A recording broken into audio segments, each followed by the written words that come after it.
Good morning, friends, delegates, and my fellow panelists out here. It's a very interesting topic which has been selected to talk about, and it's a privilege to be here while talking to the audience. It's a subject which is quite relevant to our field. And while we are talking about this subject, the indoor air quality, the improvement on the indoor air quality puts some amount of pressure in terms of, as Mr. Pradeep pointed out, in terms of the efficiency going down, on pressure on increase of the air conditioning loads. So how we can continue to have similar efficiencies with improvement on indoor air quality, or maybe still look at improvement on the energy efficiency piece at the same time, is what I'll be talking about.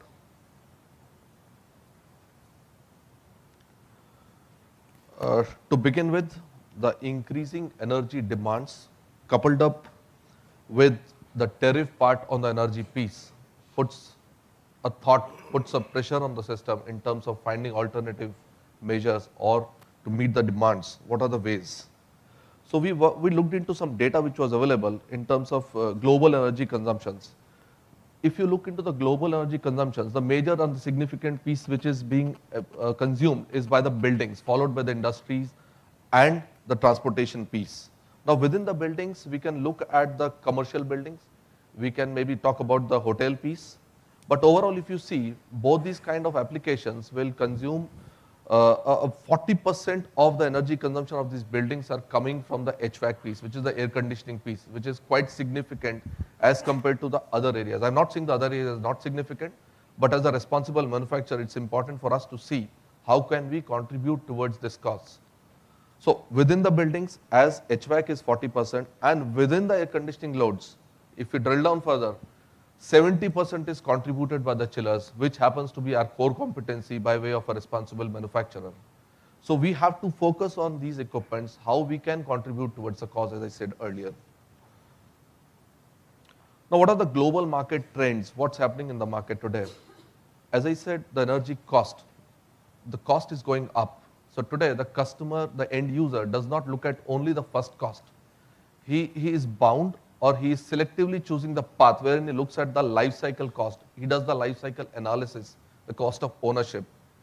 He is also looking at evaluation of the alternative energy sources at the same time. He is conscious towards the environment as well. CO2 emissions, my fellow panelists have already spoken about that piece. We are also looking at buildings which are efficient buildings and net zero energy buildings.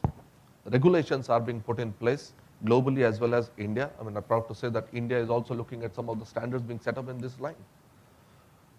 What do we do in terms of the efficiency? That's in an area wherein we can contribute further as a manufacturer. So we have got one of the technologies which is called the VFD technology, which implemented on a chiller can give you some amount of savings. This is an area which I'll be talking about further. We also have systems which are the heat recovery systems, wherein again you save some amount of energy. Refrigerants, yes, towards the environment we got responsibility, so we have to look at these options also, wherein we are looking at the low global warming potential refrigerants. We are also looking at coming out with solutions on the natural refrigerants, and we have a process in place by way of the phase out of the HCFC refrigerants. Beyond the equipment piece, now the consultants, the designers, which Mr. Dheer would be speaking about subsequently, we are also looking at the system solutions approach. We are just not looking at only the equipments. How we can collaborate and combine everything together and see how the collective efficiency can improve. Now, talking about the life cycle cost, the cost of ownership, where today the user looks at. So if we look at this piece, the investment cost today is insignificant if we look at the total cost of ownership over a period of time, the life cycle of the equipment. So what are the opportunities which are available to us today in terms of savings on the operating cost, which is primarily on the energy front. The water cooled systems are there, saving on the water piece, and of course the operating and the maintenance cost. So what is it that we have in place? So one of the options, as I said, is the variable frequency drives if installed on chillers. That's the option we have today with us. If we install or if we apply these VFDs on our chillers, then there's a significant amount of saving which can be brought about. How? That I'll take up now. First of all, it is important for us to understand what does a VFD do and why is it important for us. VFD helps you have the equipment run on part loads. Now, why on part loads? If you look at any building design, the load calculations are primarily done on the peak conditions. What are the peak conditions? The extreme conditions a building can get subjected to at any period or during the entire year. Full solar load, fully occupied building, all equipments working. So are these things going to happen simultaneously at any given point of time? The answer is no. Then what? The system, the equipment is going to run most of the time on part loads. And if we just go down on the bottom piece of this slide, the AHRI 550/590 talks about the same thing. It says any equipment on this side will be running 99% on part loads, and only 1% of the time there's a probability this equipment will get subjected to all extreme conditions happening simultaneously. It's important that our equipment selection is done, which gives us an optimized or the best efficiency on the part load conditions. Here is where the VFD comes into play.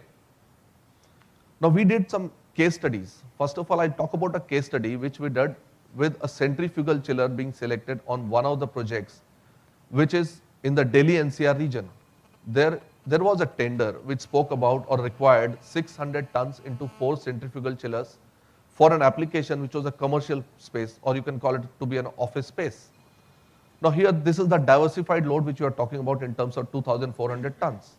There was certain design parameters, there were certain other design considerations which were taken, which were in line with the weather conditions prevalent out here. Now, what we had to do was, to begin with, we worked on the entire heat load analysis for the entire 8,760 hours in a year. Now, how much load is this building requires on any given amount of time? So we observed that the diversified load of 2,400 tons went as low as close to about 800 tons in the entire year. So there was a lot of part load which was available to us, wherein we felt we can have an energy efficiency if we apply VFD to these chillers. Now again, we looked into the atmospheric conditions also while doing this analysis on the heat loads. So wet bulb was also taken into consideration.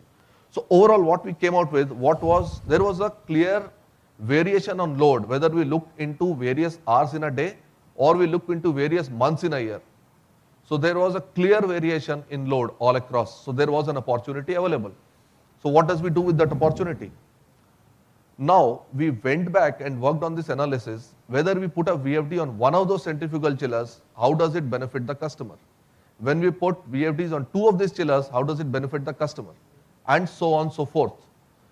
Once we did this analysis, we came out with this answer. Without a VFD, all constant speed centrifugal chillers, they give you a plant room IKW of 0.78 kilowatts per ton. I'm talking about this particular tender, this particular project.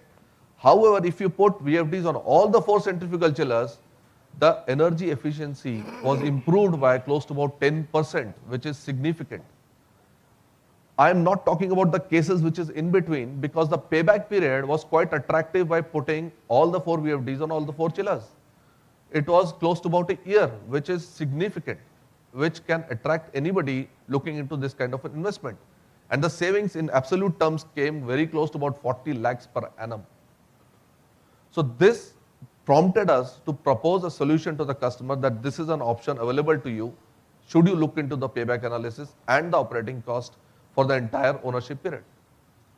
Similarly, if we move on to a screw chiller requirement, which is a smaller capacity requirement in any project, this can be a hotel project, this can be a small office project, this can be a hospital project, this kind of application wherein you got the load variations available to you. Now we put across, we look into whether these screw chillers are the standard screw chillers or the screw chillers are with variable speed. Under various weather conditions, whether you got the ARI relief available to you or more harsher conditions in terms of the constant condenser entry. Under both the conditions, the chiller gives you an energy efficiency or improvement in terms of 30% on part loads. But on an average, if I talk about, it varies between 10 to 30% under various part load conditions, which we have already seen is available to us. Now we did this comparison in terms of a case study for a hotel application, wherein we got huge variation in load. We carried out this first in NCR, which is Delhi, one of the hotels, which required 400 tons capacity. Here, if you see, which is hot and dry climate, under these conditions, there was an improvement of 14% in terms of power consumption. So you save this much by applying VFD, a simple solution by applying VFD on the same chiller.